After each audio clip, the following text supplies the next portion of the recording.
Hair. We may love to style with it, play it, and do whatever we want to make sure that it looks good. Hair may be taken for granted, so imagine if you didn't have any hair at all. To inform the audience, alopecia areata is an autoimmune disease that causes you to lose all of the hair on your body, and it affects more than 3 million Americans every year, according to Dr. Ashka Gupta.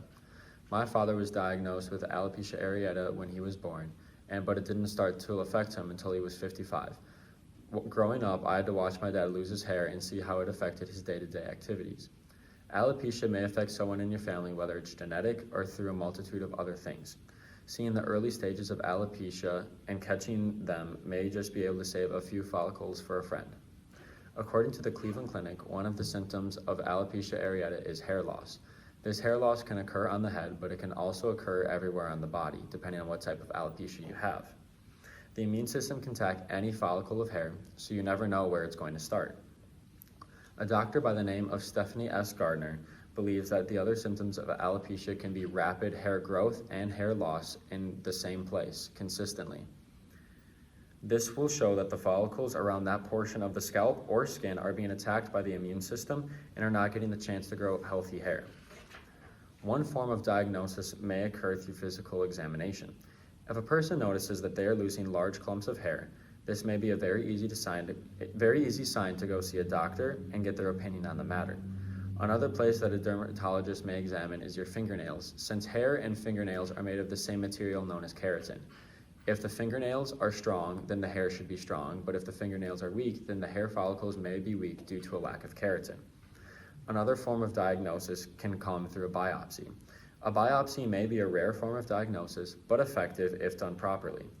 According to Dr. Brett King with Yale Medicine, a dermatologist will take a section of the scalp and put it under a microscope in order to study the skin and the hair follicles to see if the immune system is attacking those hair follicles.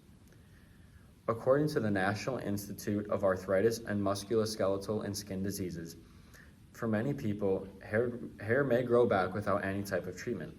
For people with milder cases, no treatment may be needed. Some people with severe cases may choose not to get treatment and just go bald.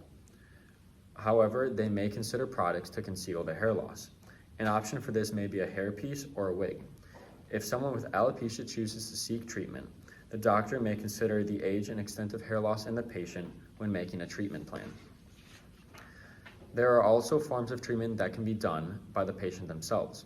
One of these treatments may be the use of sunscreen or sun blockers.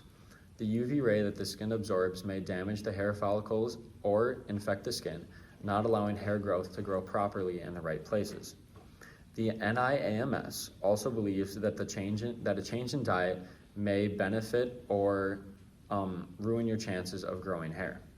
Some foods that help promote the growth of healthy hair are foods rich in vitamin C, such as citrus fruits like oranges, papayas, blackcurrant, and kiwi.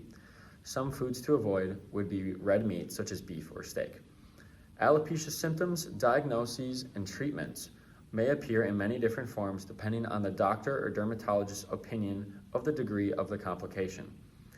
The value of hair may be taken for granted, so while you still have it, it may be best so you take care of it so that you don't lose it. Hair is very important and it's used in many different ways for all of us, so protect your hair and it may just help yourself.